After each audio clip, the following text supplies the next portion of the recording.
Olá! Hoje a gente vai mergulhar fundo numa conexão que é fascinante e muitas vezes totalmente invisível: a ligação entre o estresse do dia a dia e o nosso sistema imunológico. Para começar, vamos pensar numa pergunta. Uma que parece simples, mas a resposta é surpreendente. Será que uma discussão boba, um bate-boca, pode de fato deixar alguém doente? Fisicamente doente? Bom, para investigar isso, um grupo de cientistas, liderado pelo psicólogo Sheldon Cohen, fez uma série de estudos que se tornaram famosos. A ideia era bem direta. Eles pegaram um grupo de pessoas saudáveis e expuseram todo mundo a um vírus de resfriado comum. E o resultado? Foi super intrigante. Alguns, claro, ficaram doentes, mas muitos outros continuaram perfeitamente bem. E é aí que o nosso mistério começa de verdade. Por quê? Qual era a diferença entre esses dois grupos? Ok, então vamos mergulhar de cabeça nisso e tentar entender o que diferencia quem fica doente de quem sai ileso. Essa é a primeira parte da nossa investigação: o mistério da doença. Então, quem eram as pessoas que ficavam doentes? Os pesquisadores encontraram um padrão muito claro. Quem adoecia geralmente tinha alguns fatores em comum: estresse crônico, sabe, aquele que não passa, adversidade na infância, falta de apoio social de amigos e família e também estados emocionais mais para baixo, como depressão e ansiedade. A resposta, pelo visto, não estava só no vírus, estava na mente.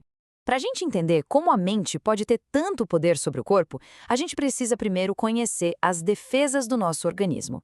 Vamos dar uma olhada agora nas duas linhas de frente do nosso sistema de proteção. Isso nos leva para um campo com um nome complicado, mas fascinante: psiconeuroimunologia, ou PNI. É basicamente a ciência que estuda exatamente essa conversa entre a nossa cabeça e o nosso corpo. Como os fatores psicológicos afetam o sistema nervoso, endócrino e, o mais importante para a nossa história, o sistema imunológico. Agora, olha que interessante, o sistema imunológico não é uma coisa só. Ele é dividido em duas equipes. A primeira é o sistema imune inato. Pensa nele como a segurança da linha de frente, a tropa de choque. É a defesa geral imediata, que ataca qualquer invasor. A segunda é o sistema imune adaptativo. Essa aqui é a equipe de especialistas, a força de elite. Ela aprende, reconhece patógenos específicos e cria armas sob medida para eles, os anticorpos. E para ver como o estresse mexe com tudo isso na prática, vamos para a próxima pista da nossa investigação. E ela vem de um experimento muito revelador: o experimento da bolha. A psicóloga Janice Kielkoltz Glaser e sua equipe bolaram um estudo genial. Eles fizeram uma pequena bolha, um machucadinho, no braço de vários casais. Depois, uma parte dos casais teve uma conversa tranquila, de apoio. Já a outra parte teve que discutir um assunto que gerava conflito entre eles. E aí, os pesquisadores ficaram de olho no tempo de cicatrização. E o resultado está aqui de forma bem clara nesse gráfico. Os casais que tiveram a conversa de apoio cicatrizaram mais rápido. Já aqueles que tiveram as discussões mais hostis, a cicatrização foi, olha, visivelmente mais lenta. A diferença era real, mensurável, e estava ligada diretamente ao estresse daquela discussão.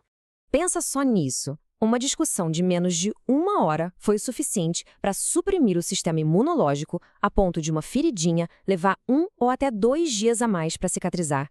É impressionante o poder que um estresse do dia a dia pode ter, né? Ok, mas o que acontece dentro do corpo para isso ocorrer? Qual é o mecanismo? Chegou a hora da gente revelar a arma secreta do estresse: o cortisol. É uma reação em cadeia. Quando o corpo percebe um estresse, ele ativa o que a gente chama de eixo HPA. Isso tudo resulta na liberação daquele famoso hormônio do estresse, o cortisol. E um dos efeitos do cortisol, adivinha? Ele basicamente manda o corpo pisar no freio da produção de células de defesa. Menos soldados patrulhando significa uma defesa mais fraca. Até agora a gente falou do estresse agudo, aquele de curta duração. Mas o perigo de verdade, o grande vilão, aparece com o estresse crônico. E aqui tem uma virada na história. No estresse crônico, o corpo fica tão inundado de cortisol o tempo todo que ele começa a se acostumar. Ele fica menos sensível aos sinais do cortisol. É como se o corpo começasse a ignorar as ordens para desligar a inflamação. E aí o problema vira uma bola de neve.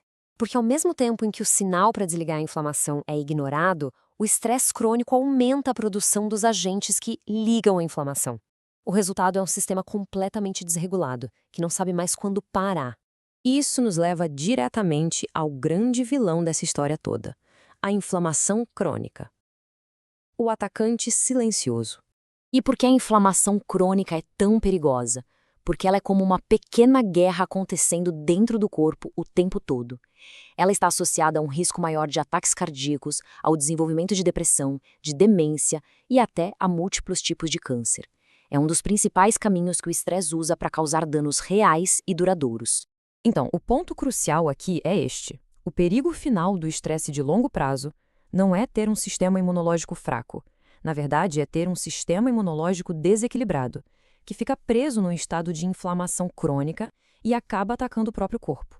Isso tudo nos deixa com uma última reflexão. Se o estresse do dia a dia é o agressor, e agora a gente sabe como ele age, a grande pergunta que fica é: como é que as nossas defesas podem ser reforçadas? Obrigado por acompanhar essa análise.